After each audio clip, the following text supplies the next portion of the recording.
Les enfants de Dieu sont appelés à être les représentants du Christ, à manifester au monde la bonté et la miséricorde de leur Sauveur.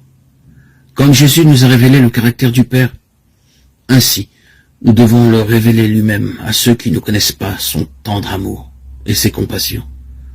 Comme tu m'as envoyé dans le monde, dit Jésus, je les ai aussi envoyés dans le monde, moi en eux et toi en moi, afin que le monde connaisse que tu m'as envoyé.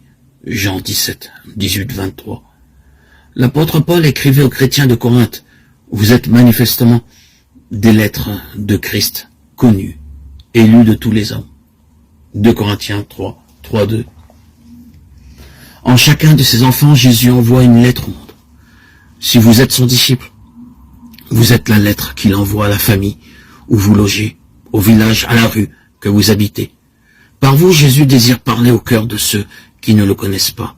Peut-être ne lisent-ils pas la Bible, n'entendent-ils pas la voix qui leur parle dans ces pages, et ne voient-ils pas l'amour de Dieu dans ses œuvres. Mais si vous êtes un véritable représentant de Jésus, il est possible que, par vous, il soit amené à comprendre quelque peu sa bonté, à l'aimer et à le servir. Les chrétiens sont comme des phares placés sur le chemin du ciel. Ils doivent réfléchir sur le monde, la lumière qu'ils reçoivent de Jésus-Christ. Leur vie et leur caractère devraient être tels que d'autres puissent obtenir par eux une juste conception du Sauveur et de son service. Si nous le représentons fidèlement, nous ferons paraître son service attrayant, comme il l'est en réalité. Les chrétiens qui se découragent, qui murmurent et qui se plaignent donnent au monde une fausse conception de Dieu et de la vie chrétienne. Ils font croire que le Seigneur n'aime pas voir ses enfants heureux, et il porte un faux témoignage contre notre Père Céleste. Satan jubile quand il peut entraîner les chrétiens à l'incrédulité et au découragement.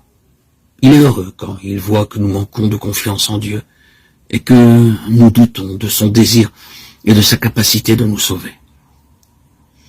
Il aime nous faire croire que les dispensations divines nous porteront préjudice.